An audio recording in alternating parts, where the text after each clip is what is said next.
সিংহ রাশির জাতক জাতিকাদের জন্য আজ রাজকীয় অর্জনেরও প্রভাব প্রতিপত্তি বৃদ্ধির দিন। মঙ্গলের শুভ প্রভাবে কর্মক্ষেত্রে আপনার তেজ ও নেতৃত্ব দেওয়ার ক্ষমতা আজ তুঙ্গে থাকবে। আজ আপনি এমন কোনো গুরুত্বপূর্ণ সিদ্ধান্ত নিতে পারেন যা আপনার পেশাদার জীবনের মোড় ঘুরিয়ে দেবে।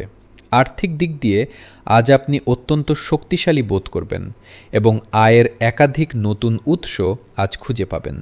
ব্যবসায়ীরা আজ নতুন বিনিয়োগের মাধ্যমে বড় মুনাফা অর্জনের সুবর্ণ সুযোগ পাবেন। পারিবারিক জীবনে আজ খুশির আমেজ থাকবে এবং বাবার আশীর্বাদে মনে শান্তি পাবেন। প্রেমের ক্ষেত্রে সম্পর্ক আরও গভীর হবে। শিক্ষার্থীদের পড়াশোনায় আজ অভাবনীয় সাফল্য আসার যোগ রয়েছে। আজকের বিশেষ প্রতিকার হল হনুমান চালিসা পাঠ করা এবং কপালে লাল তিলক লাগানো। আজ আপনার শুভ রং কমলা এবং শুভ সংখ্যা 1।